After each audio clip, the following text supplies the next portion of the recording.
potential non-humans. Gita Rose here. Thank you for tuning in. So this is kind of a second installment to the video that I posted, my first conscious encounter with the Greys.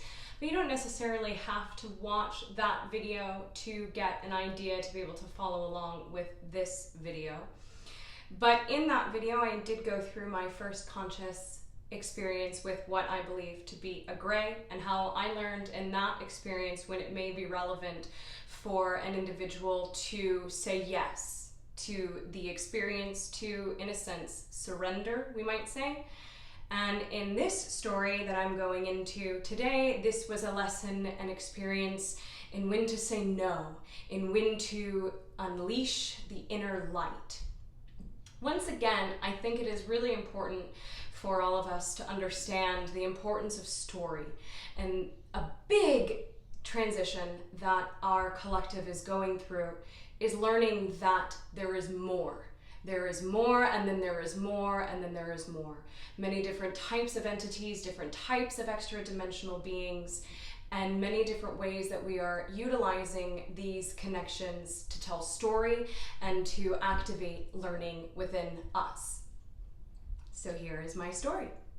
So this was a few weeks ago, and I was up late at night and I was watching YouTube videos. Very popular YouTubers, Shane Dawson. I'm going to say his name because I think he is aware to a certain extent of some of his potential agreements with some beings. He has quite a few years ago, but I did find some older videos of his talking about potentially having an ET abduction. He had a very similar paralysis experience, a shrouded being, and I do think that there are many different types of agreements, programs happening within our pop culture, within our media, and to a certain degree, YouTube in particular, especially with these YouTubers, with these creators that have millions and millions of viewers, I do think there is a certain level of programming going on. And we are, in a way, watching what I might even label so bluntly, so frankly, as an active ritual. I think I will save this concept for a later video because I am still grounding my own potential connections with some of these other types of programs that have to do with what we would understand as MyLab, MK Ultra, different levels of compartmentalization of the mind. And ultimately, I really do still think and feel and believe that these are all agreed to, that on the ultimate bird's eye scope of the all that is, of source, this is something that these souls have agreed to. But in our day-to-day experience, I do think it is relevant for us to begin to feel and understand we can change the agreements, and it may be applicable and relevant for us to say no. So, like I said, I'm still sifting through my own potential connections with this, and I haven't really publicly talked about it, but just saying it in this way, in this video, gets the ball rolling for me, and I'm still getting very grounded with any of these potential connections with things we might label MyLab or psychic asset, and then even specifically Monarch programming. So I was up late at night watching a Shane Dawson video and jumping around and watching all sorts of different YouTubers, and I could feel myself being sucked into this energy that was a little quote-unquote negative, segregative energy, kind of a darker energy. And I knew in the moment, like, hey girl, you may want to like turn this off and like put on some super new agey dolphin sounds or like something, like you may want to switch this up. I could feel my vibration shifting. I could feel myself entering into a different level, a different realm, a different state of consciousness. But I was fascinated and I didn't want to stop.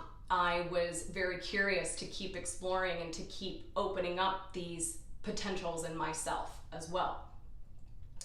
And then I decided, okay, it was time to go to sleep. And I think I actually, pardon me, no, that's not true. I fell asleep listening to one of these videos. And then I woke up on my bed, fully clothed, and was like girl, like you should have turned that stuff off. Like now I feel in this completely like different, altered state. And so I put my PJs on, I washed my makeup off, and I could feel an opening. I could feel the energy shift. I could feel that something was coming. And I was scared to fall asleep. I honestly was. And I was able to fall asleep though, relatively easily, with the awareness like, okay, here we go. Like, light be with me, let's rock and roll, here we go, something's coming. And I don't know how much later, I think really only like 20 minutes later. It didn't take me very long to get into the deep sleep cycle, but I woke up on my bed and it was somewhere in between. It wasn't as though I was fully awake and I wasn't fully in the dream. I was suspended somewhere in between. And I had a dual conscious awareness. I knew that I was physically in my bed in 2018. I knew that once again I was paralyzed and I was not able to move. I was not able to even open my eyes. I was able to breathe. I was able to breathe very deep as well. I had very conscious awareness of how deep I was able to breathe. And then like an overlay, I was aware of being in my childhood room at about the age of 10 years old. And in both scenarios, in both timelines, I could feel the presence of around 4 to 5 beings around me. There was one on my right, one on my left, 2 at the base of the bed, and then 1 slightly farther behind. And there were also 4 or 5. The one slightly behind felt like it was phasing in and out. That's why I'm saying 4 to 5. And then overlaid in my childhood room at around the age of 10 years old, there's also 4 or 5 beings that are in my room. And in my childhood room, from my perspective of being here now, in this now, 2018, it's like I can see it, but also simultaneously experience it. And I know that I am being put back. I'm either being put back in my body, like the consciousness is being put back in my body, or the body itself is being put back in my room. And I'm not sure exactly what is real. Is it just my consciousness going in, or is it my body being placed back as my observer, aware aspect of me in 2018? I'm not sure exactly what is the story, but my higher self is still connected, and I am aware that it doesn't necessarily matter. Then simultaneously, I'm in my bed in 2018 and I can very much feel these beings around me, and it feels extremely different from the gray encounter that I had had a week before. And the gray, little recap, came from my closet door on the left-hand side of my closet door, and I could feel as though these energies had entered from the right-hand side of my closet door. Even though they were all around me, I could feel almost like their energetic sillage had come from the right. And so my higher self in that moment relayed to me, this is how you are translating to yourself right now, that these are 2 very different types of entities. And so I'm paralyzed in my bed and feeling myself as 10 years old, also being put back in my bed, feeling as though I have had a very long-standing agreement with these beings in a variety of different ways. And I'm almost able to see what they look like, but they are phasing in and out of different costumes and different forms. At one point, they look very much like the Dementors in Harry Potter. At another point, their costumes are lighter colored robes, like real gray, almost periwinkle kind of robes. And then at one point, they look very much like stereotypical Men in Black in the suits and the hat, but they're much longer, much lankier. They look more like hybrid beings, much thinner, but with very big eyes. But I know that it's not a gray, it's something very, very different. And I am in my bed, and the two at the end are just standing and watching, and then there's one that's like almost floating in and out of my bathroom that's beyond my bed, and then there's two on either side of me, and there is one has both of his hands around my throat, and I know in this moment that these are very different entities, and that what is called for is to say no. What is applicable for me to learn in this, that yes, maybe at the bird's eye view there is an agreement, but in this moment it is time to begin to rewrite the agreement and to be conscious of the agreement and to know that I have the power and the love and the light enough within me to say no. And so I'm paralyzed, but I'm able to, with every fiber of my being, bring my hands up to the entity's hands, and I feel them. I feel the skin, and I feel the clamminess and the coldness of the skin, and I'm able to peel their fingers off of me with every strength of energetic connection in me, and I feel the bones, and I'm able to rip their hands off. But then simultaneously, the being to my left is now taking a finger and running it down my skull, and I can feel, again, I can feel the hand, I can feel the bone, I can feel how physical it is, I can feel the palm of the hand as it's resting against my skull. And this action that this being is taking is very soothing, and it is lulling me back into surrender and into relaxation. And in the moment, I remember being really confused. Why would this being be doing this to me? This almost feels like a loving action. Why would it be trying to calm me down? And then I realized, oh, it's really trying to sink its hook into me. It's at this level, if it succeeds, then it can continue with whatever type of interaction is wanting to happen here. And then again, at this moment, I really clue into my higher self and the lesson that is happening here, the lesson in knowing when it is applicable to say no, and knowing when it can be a really positive experience to be interacting with such negativity, to be able to know and find and harness and unleash the light. And so I have this total Harry Potter Patronus moment, and I dig deep and I find my friends and my connections and my family and light and love, but I'm very much consciously pulling on connections from people that I've connected to in the community and friends and family that I trust. And it is, like I say, this very Harry Potter moment, and I'm pulling in all of my light and all of my love. And then I harness this rage, this blue flame rage, this like no type of energy. And I start shouting. I'm not actually able to shout, but I'm saying these spells, these incantations. I am one of the ones. I am part of the one. I am one of the ones. And I can feel the entity's surprise and their fear in a way, and their absolute inability to continue to be a vibrational match when that type of love and light is released. And so I release all this light, I send my love out to the universe, and then I wake up. And I keep salt lamps on in my room, in my house, so my home is always kind of glowy and dimly lit. So right away I actually have a visual, right, when I fully am able to enter back into full control of my body and to break the paralysis.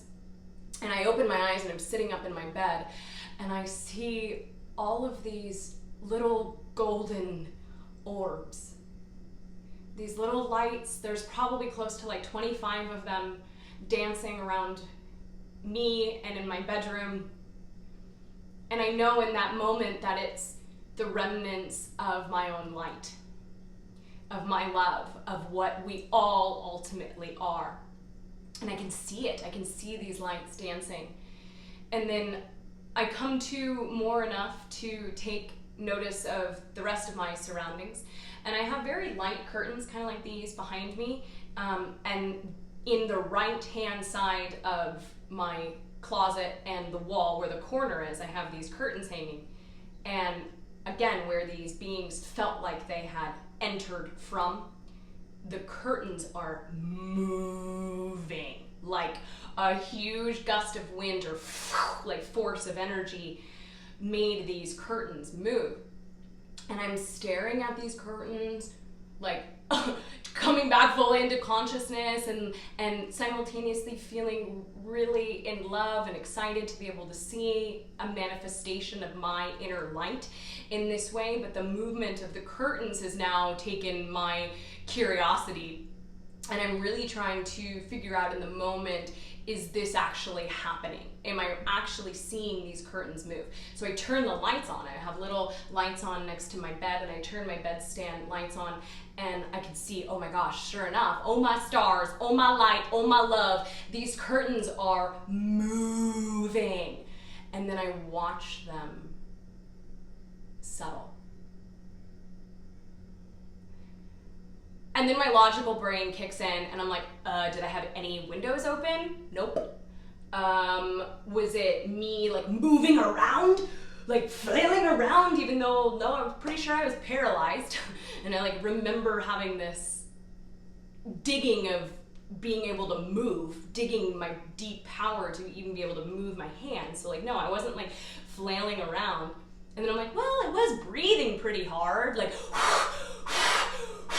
and I start breathing towards the curtains to see if I can recreate it, and no, I can't recreate any type of movement with the curtains. So then I come to the understanding that this was potentially a very real, very physical encounter, and that the releasing, the unleashing of my light actually propelled these beings out of my space, because they cannot be a vibrational match. Like that's physics. That is impossible for them to be able to even stay in the same environment when that level of love frequency is released through our biology. It repels like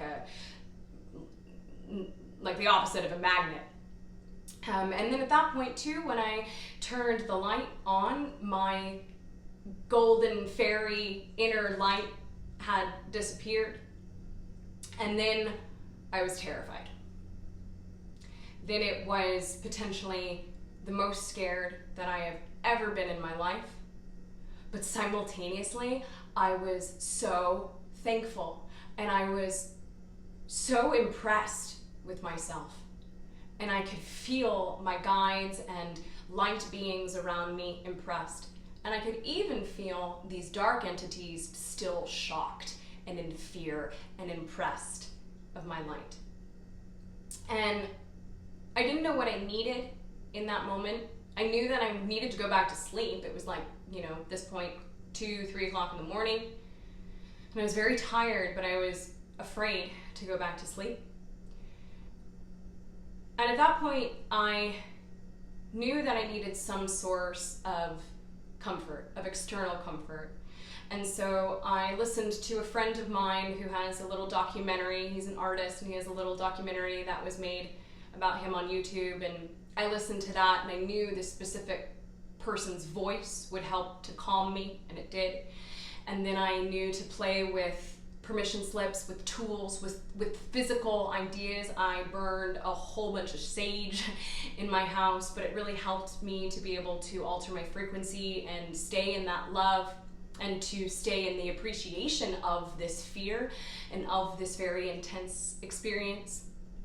And then I went outside, and it was a really beautiful night, and there was all this misty clouds and bright stars, and I still smoke tobacco, like natural organic tobacco with unbleached paper. I find it extremely grounding for me. And so I had a nice little walk around and smoked some tobacco and got back in my body and got really grounded, and was able to really feel once again this excitement, this genuine excitement for having this type of exploration in a way where it was so sincere. Like sometimes Bashar or other entities can say things when someone has a really frightening experience. They're like, oh, how exciting.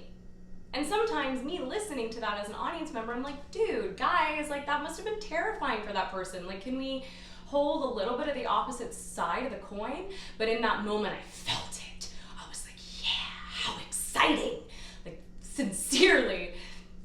And so I went back in my bed, and I did at that point put on some dolphin and whale sounds and was able to fall back asleep and had a really beautiful dream adventure with the individual that I watched the documentary of, this artist friend of mine, and was able to completely shift my perspective and had a really interesting, really fun, action-packed dream with this individual.